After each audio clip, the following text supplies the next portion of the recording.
Hello बच्चों, आप सबको मेरे क्लास में स्वागत है। आज मैं आप लोग को पढ़ाने जा रही हूँ कक्षा 2 के हिंदी भाषा माधुरी पुस्तक से पाठ 16 अभ्यास।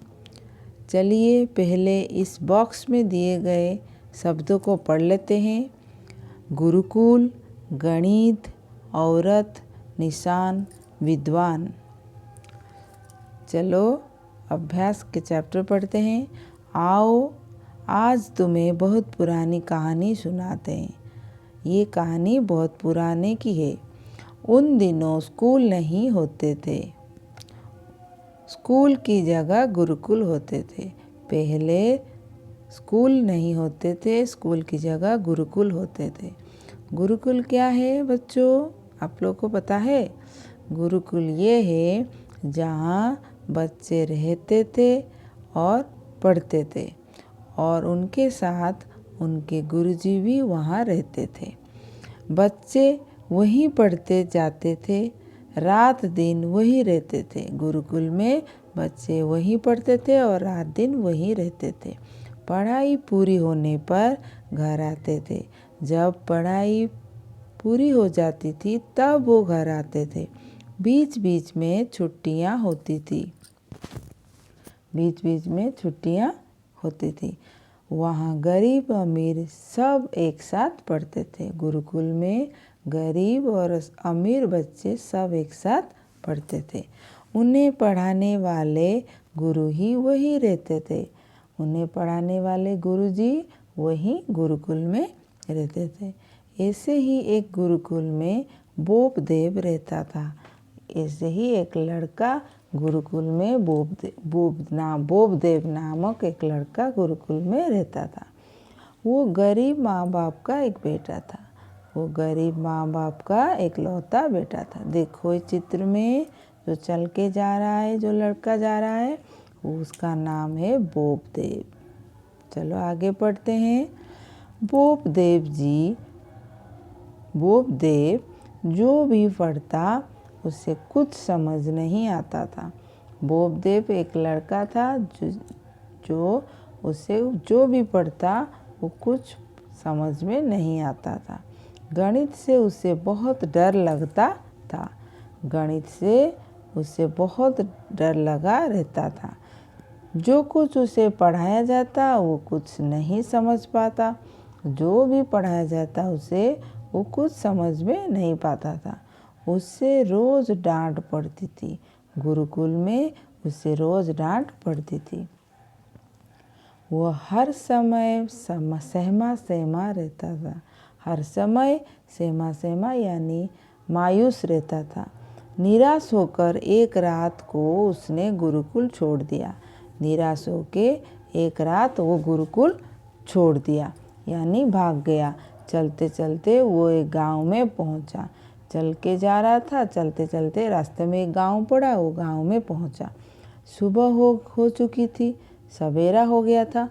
गांव के कुएं पर औरत पानी भर रही थी। एक गांव के कुएं पर एक औरत पानी भर रही थी। गांव के बीच में एक कुआं होता है ना, जहाँ गांव लोग आके पानी लेके पीते हैं।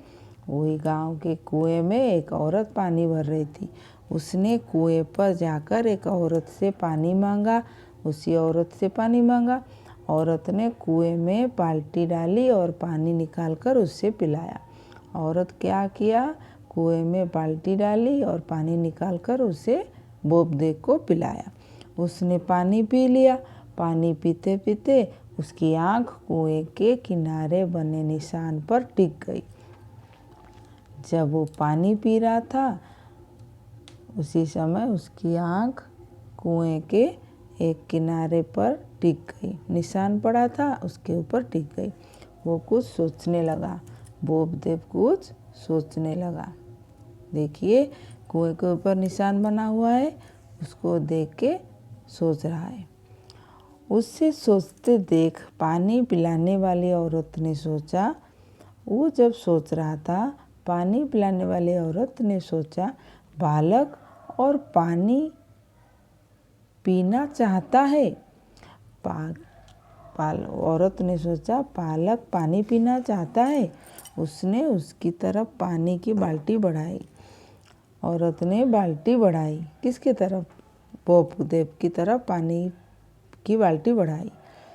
बोपदेव इशारा करके बोला, इन्हें किसने बनाया है? ये जो निशान किसने बनाया है? औरत ने हंसकर बोली, हंसी और बोली, बेटा तुम बहुत भोले हो। इन्हें किसी ने नहीं बनाया, ये तो रस्सी की निशान है। ये पत्थर पर से रगड़ खाती हुई रस्सी कुएं के अंदर जाती है और बाहर आती है। हजारों बार की रगड़ से ये निशान बन गया है। जब बाल्टी रस्सी के द्वारा कुएं के अंदर जाती है, फिर रगड़ कर बाहर आती है।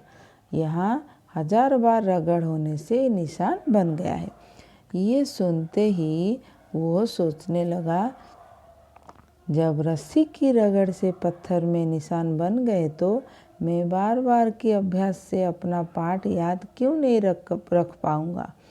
वो बोपदेव सोचा, यदि रस्सी की रगड़ से पत्थर के ऊपर निशान बन सकता है, तब बार बार मैं अभ्यास करके क्यों पाठ याद नहीं रख पाऊँगा। मैं अब गणित का सवाल बार बार हल करूँगा।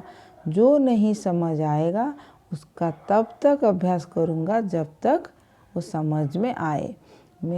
मुझे जो नहीं समझ में आएगा तब तक मैं गणित का अभ्यास करूँगा जब तक मुझे समझ में आ जाए।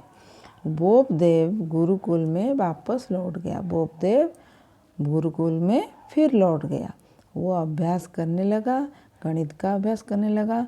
वही बोपदेव बाद में बहुत बड़ा विद्वान बना। वही बोपदेव बाद में बहुत बड़ा विद्वान बना। तो बच्चों,